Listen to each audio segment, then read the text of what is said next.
உங்களுக்கு நாங்க மாவட்ட நீதிபதி ஜட்ஜி பதவி தரோம் வாங்கன்னு கூப்பிடுறான். நாமளா இருந்தா என்ன சொல்லியிருப்போம்? சரிங்க போயிடுறோம் வந்துடுறோன்னு சொல்லியிருப்போம். இன்னொருத்தவரா அவன் கூப்பிடுறான், ஹைகோர்ட் ஜட்ஜி அவன் ஆக்குறான். டிஸ்ட்ரிக்ட் கோர்ட்டை விட ஹைகோர்ட் பெருசு. ஹைகோர்ட் ஜட்ஜி ஆகிற வாங்கன்னு கூப்பிடுறான். அமைதியா இருந்தார் அப்பவும் அம்பேத்கர். இன்னொருத்த வந்தான், என்ன ஹைகோர்ட் சுப்ரீம் கோர்ட் ஜட்ஜி ஆகிறவான்னு சொல்லி கூப்பிட்டான். இது எல்லாரும் கேட்டுக்கிட்டு இருந்த அம்பேத்கர் என்ன பதில் சொல்லியிருப்பார் நினைக்கிறீங்க? நிஜாமுதீன் ஹைதராபாத், தெலுங்கானாவை இன்னைக்கு தெலுங்கானாவில் இருக்க ஹைதராபாத், அந்த தெலுங்கானா ஹைதராபாத்தினுடைய சமஸ்தானத்தை சார்ந்தவர் தான் நிஜாமுதீன். நிஜாமுதீன் வராரு, அவர் சொல்றாரு, நான் ஒன்னும் சுப்ரீம் கோர்ட் ஜட்ஜியா மாத்துறேன், அது மட்டும் இல்ல 10 லட்சம் ரூபாய் பணம் தரேன், நீங்க வந்துருங்கன்னு கூப்பிட்டாங்க. எல்லாவற்றையும் கேட்டுவிட்டு அம்பேத்கர் சொன்ன பதில் என்ன தெரியுமா மக்களே? அப்படியே மெய் சிலிர்க்கிறது. எனக்கு அரசாங்கத்தில் உயர் பதவி வேண்டாம். அரசாங்கத்தில் உயர் பதவிக்கு சென்று விட்டால் என் மக்களை பற்றி சிந்திக்காமல் நான் போய்விடுவேன். இந்த மக்களை, கீழாக இருக்கக்கூடிய இந்த மக்களை உயர்த்த வேண்டும், அதற்காக எனக்கு இந்த பதவி வேண்டாம் என்று சொன்ன ஒரே தலைவன் அம்பேத்கர். ஒரு முறை பம்பாய் நாசிக்ல ஒரு கூட்டம், இது மாதிரி ஒரு கூட்டம், அந்த கூட்டத்துல பணம் கொடுத்துட்டு தான் உள்ள போய் கேட்கணும் பேச்ச. இப்படியான ஒரு சூழல்.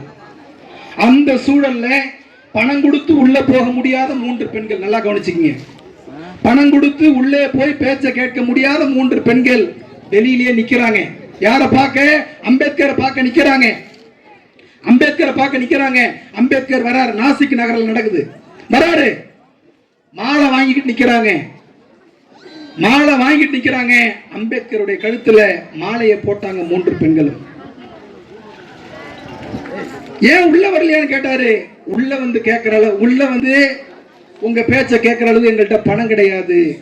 சரி மாலை வாங்க ஏது பணம்? அம்பேத்கர் அந்த மக்கள்கிட்ட கேட்டாரு, 3 பெண்கள்கிட்ட கேட்டாரு, மாலை வாங்க ஏது பணம்?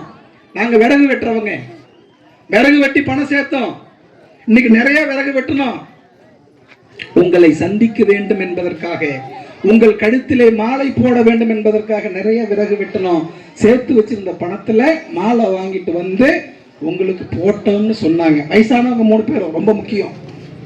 அப்போ அம்பேத்கருடைய குரல் தழுதழுத்தது, வெளிப்படையா அழல, தழுதழுக்குது.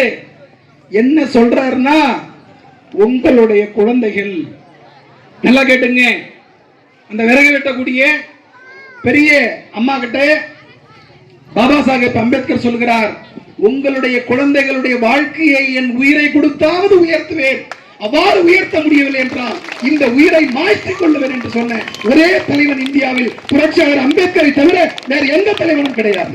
அப்படி சொன்னார்.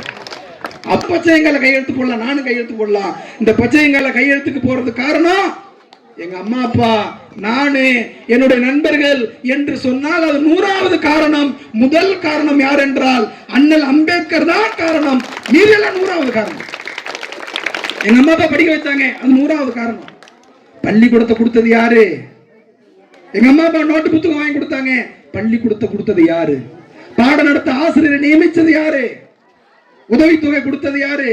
ரிசர்வேஷன் கொடுத்தது யாரு? இது எல்லாம் செய்தது யார் என்றால் பாபா சாஹேப் அம்பேத்கர் தான்.